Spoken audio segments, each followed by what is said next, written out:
하루아침에 재림예수가 된 남자가 쓴 책. 창조주의 인류구원 메시지. 챕터 2. 사후세계와 천상계, 손바닥 송금에 관하여 2023년 12월 3일 메시지. 어젯밤 나는 사후세계와 천상계를 보았다. 영혼의 숲속 투어. 나는 이전 영혼의 단계에서 카페를 했었나 보다. 천상계로 돌아가 카페를 연다. 문을 열고 들어가 오픈 준비를 한다. 블라인드를 올리고 환기를 시킨다. 오랜 여행에서 돌아온 듯 다시 영업을 시작한다. 사후세계에는 평가의 시간이 있다. 빛과 비물질의 폭포가 있다. 이곳을 통해 다른 세계나 행성으로 가게 된다. 검은 옷의 영적 가이드나 심판자들은 이곳에서 현생의 삶의 무게를 측정한다. 폭포 앞에 서면 자연스럽게 측정이 된다. 이는 아마도 고난과 시련의 무게 또는 지혜와 깨달음의 질량을 측정하는 것 같다는 생각이 들었다. 영적인 존재들은 훅 빨려 들어간다. 손바닥 송금은 빛을 타고 내려올 때 잡았던 흔적이라고 한다. 태아가 두 손을 움켜쥐고 몸을 잔뜩 웅크리고 있는 것은 현생으로 오는 과정에서 생기는 두려움과 공포 때문이라고 한다. 현생으로 내려올 때의 두려움으로 검은 천사 빛이 밝으니 그들은 어두워야 한다.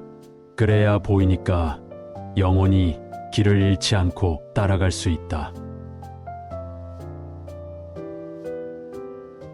슈카이브의 해석. 사후세계와 천상계의 실제 모습은 종교에서 말하는 것과 다르다.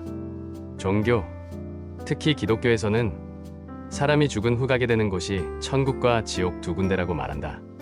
생전에 열심히 종교를 믿은 사람은 천국으로 가고 그러지 않은 사람은 지옥으로 간다고 한다.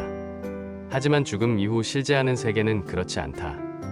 이 말은 종교가 죽음에 대한 사람들의 두려움을 이용해 세력을 확장하려는 얄팍한 꼼수에 지나지 않는다는 뜻과 같다. 우리가 사는 물질계는 천상계를 모티브로 해서 만들어진 세계라고 보면 된다. 우리 눈에 보이고 누리는 모든 것들은 다 천상계에 있는 것들이다. 우리가 천상계에서 사용했던 것들이다. 영혼은 지혜와 깨달음을 얻기 위해 물질계를 윤회한다.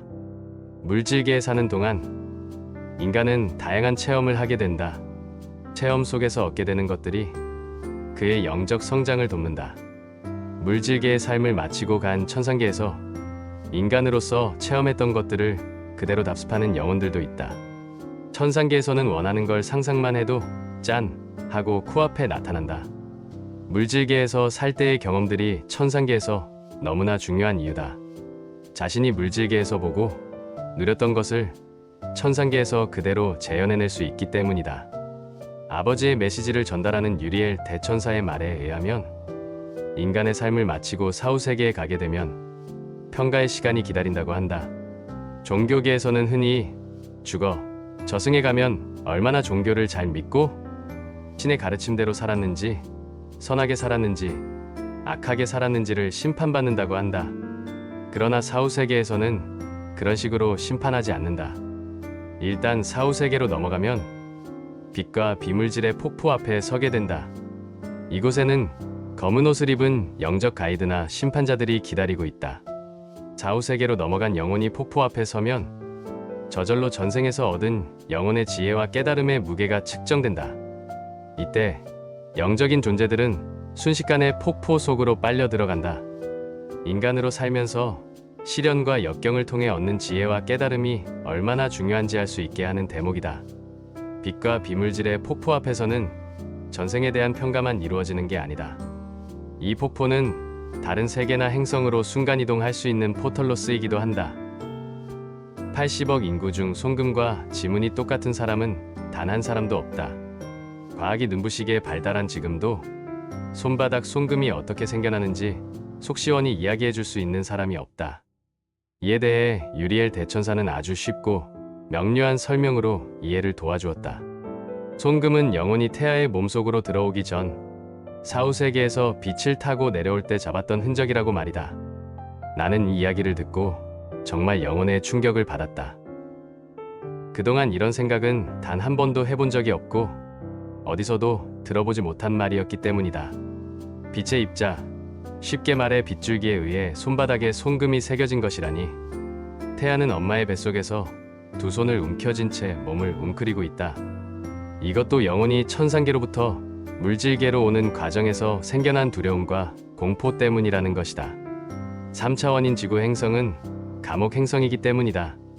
천상계에서 지구로 윤회하기 전 영혼들은 지구가 얼마나 살기 힘든 곳인지 잘 파악하고 있다. 그럼에도 불구하고 체험을 통해 전생, 전전생 카르마의 정화와 소멸, 그리고 영적 성장을 이루려 윤회를 택한다. 그러니 현생을 사는 사람들은 아주 용감한 선택을 한 이들이라 해도 무방하다. 태어나는 순간 인간의 모든 기억은 리셋된다. 자신이 태어난 목적, 사명을 기억해내지 못하는 것이다. 그런 상태에서 온갖 괴로움과 고통, 슬픔, 억울함, 상처와 맞서 싸워야 한다. 그러다 보니 삶이라는 게 흔히 말하듯 생지옥으로 인식되는 것이다. 하지만 자신이 윤회한 이유, 목적, 사명을 깨닫게 된다면 모든 슬픔, 괴로움, 고통, 상처는 빛이 되고 기회가 될 수 있다. 삶은 카르마를 정화하고 해소하는 축복의 장이 될 테고